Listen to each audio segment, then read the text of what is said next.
Ang objective by madaliin? O ang objective by palabasin? Ayan na naman eh. Madali-madali na naman eh.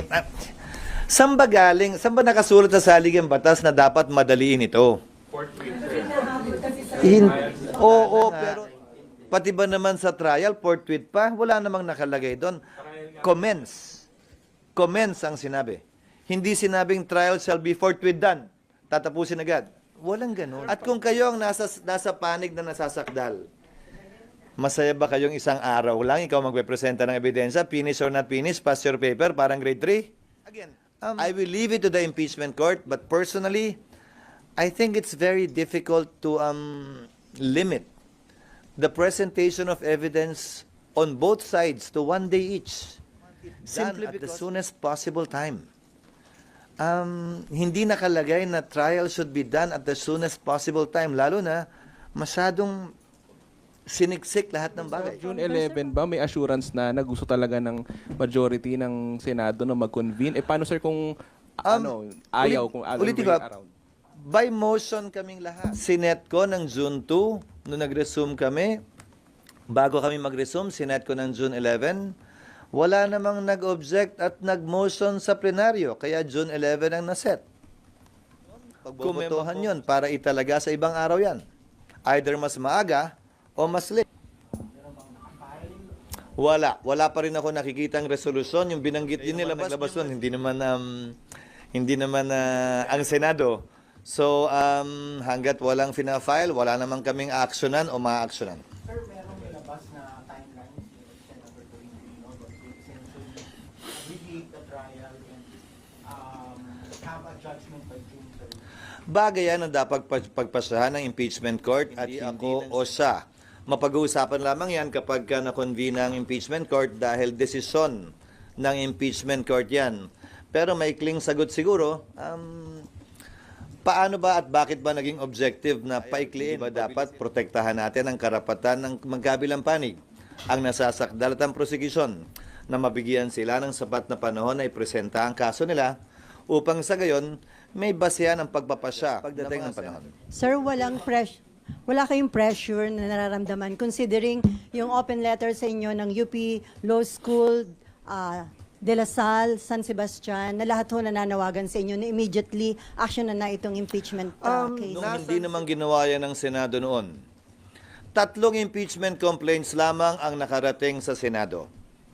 Una, yung kay dating Chief Justice, kay dating Pangulong Estrada. Sumunod yung kay dating Chief Justice Corona, tapos yung kay dating Ombudsman Gutierrez. 3 lamang. Walang ibang impeachment na nakarating. Sa kaso ni dating Pangulong Estrada, pinagpaliban ng prosecutors yon, iniwan yung impeachment at functus officio, dinismiss ng Senado yon bagaman hindi tapos. Justice Corona, yung pinagpasahan ng Senado, yung kaso ni Ombudsman Gutierrez, ay dinismiss ng Senado bago pa mag-trial dahil nagbitiw siya. Nag-trial ang Kongreso matapos ang recess nilang nakaschedule. Walang pinagkaiba. Final yung impeachment complaint, recess ang Senado, nag-recess ang Senado, nag-trial pagka-recess. Wala naman tayong narinig na reklamo nun mula sa iba't ibang grupo. Pabor siguro sila o kontra siguro sila sa impeachment nun, hindi ko alam. Sa kasong ito, yun din ang ginawa ng Senado. Final sa huling araw, yung ibang impeachment nga ay 1 linggo pa bago nag-adjourn, hindi naman nag-trial ang Senado. Ito, final sa huling araw, ilang oras bago. Kaya sinabi ko, magko-convene ang Senado. At sinabi ko rin, ang magagawa lamang namin ay pag-issue ng summons dahil nga kulang na yung panahon at matatapos ang authorization, kapangyarihan ng mga prosecutors pagdating ng June 30 dahil hindi continuing Hindi body. kayo magpapapressure, sir, kahit meron din mga rally. And then, Sinabi ko na yan din nung simula. Sinumang pabor sa impeachment o kontra sa impeachment, sinumang pabor kay VP Sara o kontra sa kanya, hindi ko papakinggan. Gagarapat at ayon sa konstitusyon at batas, ayon sa aming tingin, kung ano ang tama. Hindi porkit pabor sila sa impeachment at ayaw nila kay VP Sara at gusto nilang matanggal si VP Sara, mamadali sila. Sa kabilang banda, yung mga ayaw naman, hindi rin naman namin papatagalin ang proseso. Susundan namin yung proseso, sino man ang mapaboran, sino man ang matamaan, sino man ang masaktan, sino man ang mabenepisyo yun na ginawa at sinundan kahit ng mga naunang impeachment. Pero ang kanilang paniwagan, i-fulfill ninyo yung constitutional duty pagdating sa impeachment. Ang gusto nila, madaliin namin yung aming constitutional duty. Pero hindi sa oras na gusto nila porkit nagmamadali sila. Wala namang nagsabing hindi namin gagampanan yun dahil sabi ko nga, proseso ito na dapat sundan at sinusundan. Hindi sa oras na gusto nila, hindi sa pilit. Halimbawa, gusto nila mag-trial kami sa recess. Maliwanag na bawal at illegal yun. Kung sinunod namin sila sa kagustuhan nila, edi nagkaroon pa ng dagdag na bala sa ang nasasakdal si VP Sara maaaring maging problema na naman nating lahat. Hindi dahil mapapaboran siya o hindi siya mapapaboran, pero dahil magkakaroon ng constitutional crisis kung saan maaaring pigilan ng Korte ang Senado sa sinimulang trabaho niya. Constitution po mismo nagsabi na madali. Sinabi yung forthwith shall proceed forthwith. Oo, pero ulitin ko, forthwith pa rin naman yung konstitusyon na nung hindi nag-trial ang Corona, ang Estrada, at ang Gutierrez. Tapos, Hindi naman nagbago yung provision ng konstitusyon na yun pa rin. Nagreklamo ba kayo? Nagreklamo ba sila? Wala naman. Siguro, dahil, hindi ko alam. Pero tutol ka man o pabor, dapat pareho mag-apply at pantay na mag-apply ang rules. Ngayon, kung sasabihin mo rin yan, pues anong posisyon at lugar ng Kamara, ulitin ko. Hindi yung salitang forthwith, kundi yung salitang immediately. Ang sasagutin mo sa akin ay, sila yun, tapos na yun . Hindi ganun yun. Tama kung tama ang proseso, mali kung mali ang proseso, merong pinagdaan ng proseso sa Kamara, meron din pagdadaan ng proseso. Kung sila, inupuan nyo ng matagal, base sa kanilang diskresyon, wala naman silang narinig sa amin, ganon din siguro dapat sila pagdating sa kapangyarihan at prerogative ng Senado sa ngayon. Ang pwede lamang makapagsabing may ginawang mali ang Senado kung sakasakali, kaugnay ng legal na bagay ay Korte Suprema. Ang pwede lamang makapagsabi na tama o mali ang sinuman sa panahong ito, hindi naman ito paramihan lamang ng opinyon. Ang final arbiter ng lahat ng legal na katanungan ay ang Korte Suprema kung sakasakali. At hanggang sa ngayon, nakabin Suprema, yung mandamos in particular na inuutusan sana kami na mag-trial na agad maski na bakasyon kami. So sir, on June 11, ina-assure nyo na mangyayari ho yung pag-convene nyo as impeachment Yun ang court? nakalagay sa schedule namin. Yun ang binabalak kong gawin. Pero gaya ng sinabi ko, lahat ng bagay ay dadaan sa motion. Lahat ng bagay ay dadaan sa plenary. Nung sinet ko ng June 2, wala namang nag-object na miyembro. Nung nireset ng June 11, bagaman may agam-agam, wala namang nagmotion para mas maaga. Malayang magagawa yun. Pero dahil nga walang gumawa nun, yun na naging kapasahan na ng Senado bilang isang institusyon. At yung, sir, yung resolution seeking de facto dismissal, hindi nyo yung pwedeng yung regular session? I refuse to discuss a piece of paper, a scrap of paper that has not been filed. That is not in our records. Just in case, sir, may file before June 11. Ayokong bagay na hypothetical . Kung may mag-file man ng kung anumang motion o resolusyon at hihilingin nilang pag-usapan at pag-debatihan, pag-uusapan at pagdedebatihan namin yun sa plenaryo. sir, sabi ni Sen Coco, pagpatawag na daw po kayo ng all-member. Sa all-member caucus dahil hindi ako sang-ayong pag-usapan ito sa loob ng isang kwartong walang nakakarinig. Mas gusto ko pag-usapan ito sa plenaryo, pagdebatihan ito sa plenaryo, pagbotohan ito sa plenaryo. Tinatago at wala akong nais itago ang Senado kaugnay sa bagay na ito. Ang caucus ginagawa lamang yan dahil may mga usapin at pag-uusap o salita na hindi pwede marinig ng publiko. Naniniwala ko kaugnay sa bagay na ito.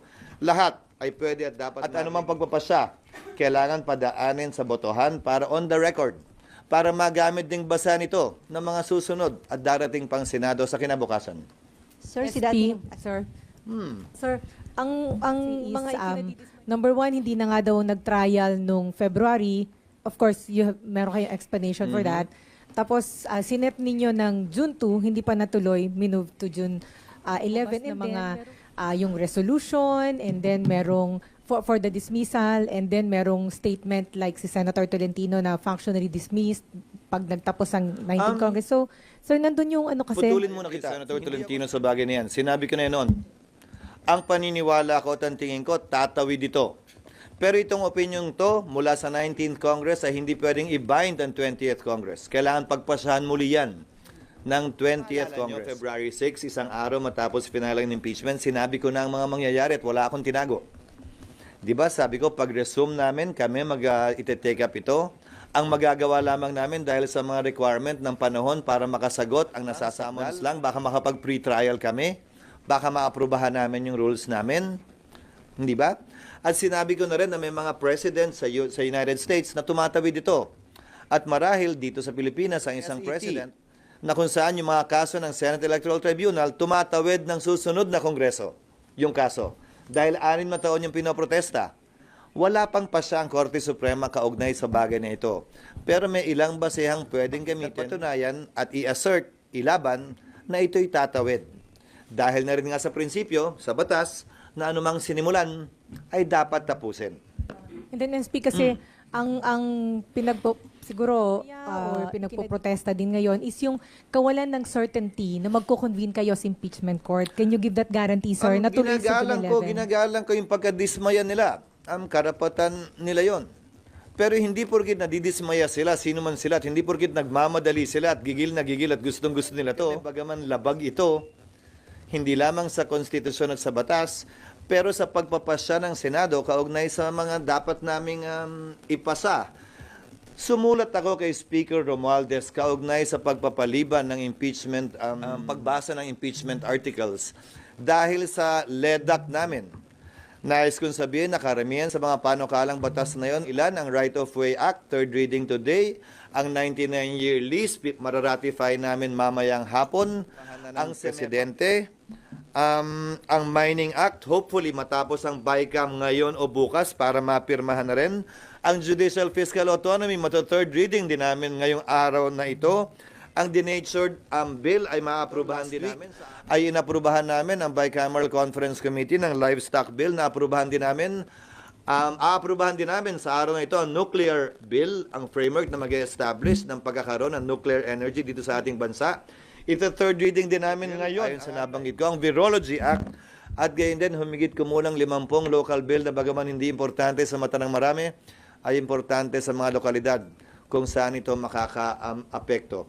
Magagawa na namin lahat yan. Baka may sumobra ng konti hanggang bukas. So meron kaming sapat na panahon para gawin ang ibang mga bagay pa, kabilang na ang impeachment. Apo, sir, isa na lang. Sir, so sigurado magko-convene kayo Yun sa ang 11? gusto ko at yun ang plano ko. At yun ang sinabi ko sa lahat ng liham na pinadala ko naman sa inyo at kay Speaker Romualdez. Sir, paano daw kung today may mga senador na mag-motion na simulan process? Pagbobotohan yon at pagpapasahan ng plenaryo. So sure sir na once filed ay mailalagay siya sa agenda at matatakal today. Once filed ang ano? Pag once filed po yung resolution on de facto dismissal. May proseso yon. If a file, Okay. ibabasahin, kailangan basahin, hindi impeachment lang yan. Hindi porkit final, ay yun na yun. Dapat pag-file, i-refer sa order of business. Sa kasong ito, kung resolution yan, Committee on Rules, at Committee on Rules, i-report out naman yun. Yun ang proseso. Ninyo, bago kami mag-adjourn, nag-approve kami ng, ang tawag ng iba, yung Miss Universe resolutions, yung mga commending. Lahat yun, nire-refer sa rules yun pag-file. Binabasa, nire-refer sa rules pag-file. Ang rules nire-report sa plenaryo. So yun din ang proseso nun. Ang rules sa isang komite na magpapasya base sa membership ng komite, majority and minority. Sir, si dating Senate, sabi niya, message niya sa mga senador ngayon, sabi niya, my message to my former colleagues who seeks to hide the truth, the resolution is clearly unconstitutional. Do not play with fire, baka masunog kayo. Ulitin ko sino bang pinatutukuyan niya dahil wala pa namang pending na resolution na may Ang tanong ko saan galing? Oo, pero pinirmahan ba niya? Pero sabi ni Senator Amy, group effort daw yun. May mga Hindi ko kaya magsalita para sa kanila. Mas magandang ipukol niyo yung tanong kaugnay niyan sa kanila. Pero hanggat hindi yan na ipa-file, walang pag-uusapan o tatalakayin ang Senado. Yung position nyo pa rin, pwedeng pagbotohan ng Senado kung magko-convene kayo. Lahat ay pwedeng pagbotohan ng Senado. Hindi ko posisyon yon. Rules ng Senado yon. Halimbawa, pinagbotohan ng Senado yung pag-dismiss functus officio ng ERAP impeachment trial. Senado yun hindi ng court.